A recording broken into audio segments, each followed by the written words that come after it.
இந்த கோவில் ராகு தோஷ நிவர்த்திக்கு ஒரு அருமையான ஸ்தலம். அது எல்லா காளியம்மனும் கண்டிப்பாக நமக்கு ராகு தோஷத்தை நிவர்த்தி செய்யும். அந்த ராகு தோஷம் அப்படின்னாலே 18 வருஷம் நடக்கக்கூடிய திசை, ஒவ்வொரு திசையிலையும் ராகு புத்தி வரும்.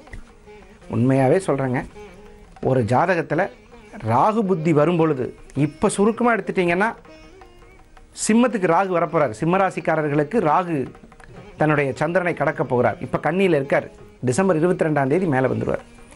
அப்போ இந்த மாதிரி ராகு திசை, ராகு புத்தி, ராகு அந்தரம் இதெல்லாம் நடக்கிறவங்க ரொம்ப ரொம்ப கவனமாக இருக்கணும். அப்போ காளிகாம்பாளினுடைய தரிசனம், அவருடைய பற்றிய காயத்ரி இதெல்லாம் ஜெபிப்பது ரொம்ப ரொம்ப நல்லது. உளுந்து தானம் செஞ்சால் ரொம்ப ரொம்ப ராகுக்கு பிடிச்சமான விஷயம். சில மந்திரங்களை சொல்கிறது அந்த சுவாமிக்கு பிடிச்ச மாதிரி ராகு காயத்ரி சொல்கிறது ரொம்ப ரொம்ப விசேஷம். அந்த வகையில் பார்க்கும் பொழுது உளுந்து தானம், வயதான மூதாட்டிகளுக்கு சேவை செய்தல், அது ரொம்ப ரொம்ப முக்கியம். இந்த ராகுனாலே வயசான தோற்றத்தை குறிக்கக்கூடிய ஒரு கிரகம். அதனால் வயதான மூதாட்டிகள் யாராவது இருந்தாங்கன்னா அவர்களுக்கு தெய்வீக ரீதியாக பார்க்கும் பொழுது ஏதானும் ஒரு உணவு தானம், உடை தானம் அல்லது மருந்து தானம். ராகுங்கிறது கெமிக்கல், ராகுங்கிறது ஊசி, ராகுங்கிறது மருத்துவம்.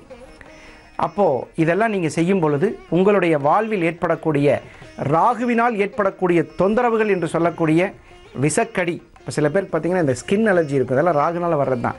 நிறைய பேர் எங்கள்கிட்ட என்ன சொல்லுவாங்கன்னா, ராகுவினால் ஏற்படக்கூடிய பிரச்சனையிலிருந்து விடுதலை பெறதுக்கு எங்களுக்கு உடனடியாக ஒரு விமோச்சனம் சொல்லுங்கள் அப்படின்னா உடனே நமக்கு ஞாபகம் வருது திருநாகேஸ்வரம்.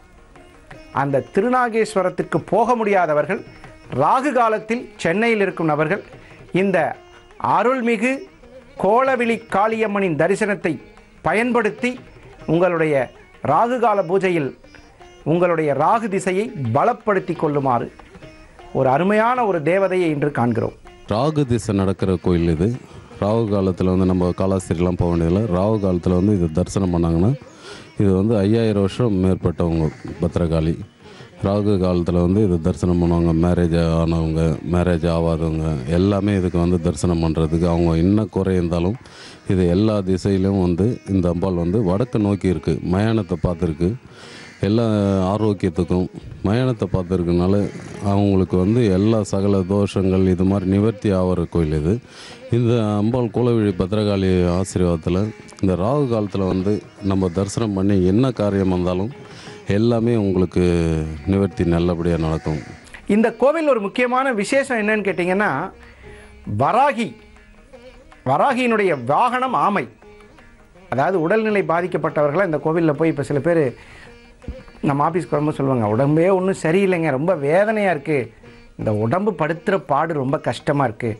வராகி தாயாரின் வாகனத்தில் இருக்கக்கூடிய ஆமையின் பூஜையில் கலந்து கொண்டால் இந்த உடம்பில் இருக்கக்கூடிய பிரச்சனைகள் இதெல்லாம் அகன்றும் அப்படிங்கிறது ஒரு நம்பிக்கை. சப்தகனில் வாராகின்னு இருக்குது. இவங்க உள்ளே புதஞ்சு கிடந்து எடுத்து தான் பிரதிஷ்டை பண்ணது. இது அம்பாள் வாராகியுடைய வாகனம் ஒன்று இருக்குது. வாராகியோட வாகனம் ஆமை இருக்குது. அந்த ஆமைக்கு உடம்பு படுத்துகிறவங்க, ரொம்ப சீரியஸாக இருக்கவங்க, எந்த நோய்க்கும் அவங்க இளநீரில் ராகு காலத்தில் அபிஷேகம் பண்ணுவாங்க. அந்த அபிஷேகம் பண்ணும்போது அவங்களுக்கு எல்லா உடல்நிலையும் சீராக இருக்கிறதுக்கு அந்த அம்பாளுடைய ஆசீர்வாதத்தில் வாராகியுடைய அந்த ஆமைக்கு பண்ணுவாங்க. அவங்க கையாலேயே பண்ணுவாங்க. இறைவனின் அருள் சுரக்கும் இந்த ஆலயத்தில் காளிகாம்பாளின் முழு சூலாயுதம் நம்மை சுற்றுச்சுவராய் காப்பாற்றுகிறது. சுற்றி சுற்றி சுவர் எழுப்பி நானும் சுவரானேன், ஆனால் சுவற்றுக்குள் நீ இருக்கும் பொழுது, என் இதய கமல தாயாய் நீ இருக்கும் பொழுது என் வாழ்வில் ஒளியேற்றுவாய் தேவி.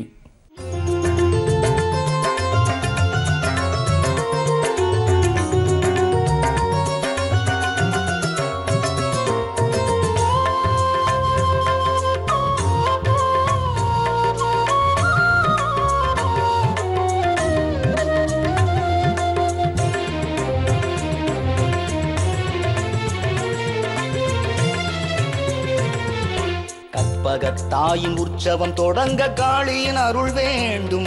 எங்கள் காவல் தெய்வம் கோலவிழி என்னை கண்ணசைக்க வேண்டும். கற்பகத்தாயின் உற்சவம் தொடங்க காளியின் அருள் வேண்டும். எங்கள் காவல் தெய்வம் கோலவிழி என்னை கண்ணசைக்க வேண்டும். கண்ணசைக்க வேண்டும் அம்மா கண்ணசைக்க வேண்டும் கண்ணசைக்க வேண்டும் அம்மா கண்ணசைக்க வேண்டும் கண்ணசைக்க வேண்டும் அம்மா கண்ணசைக்க வேண்டும் கண்ணசைக்க வேண்டும் அம்மா கண்ணசைக்க வேண்டும்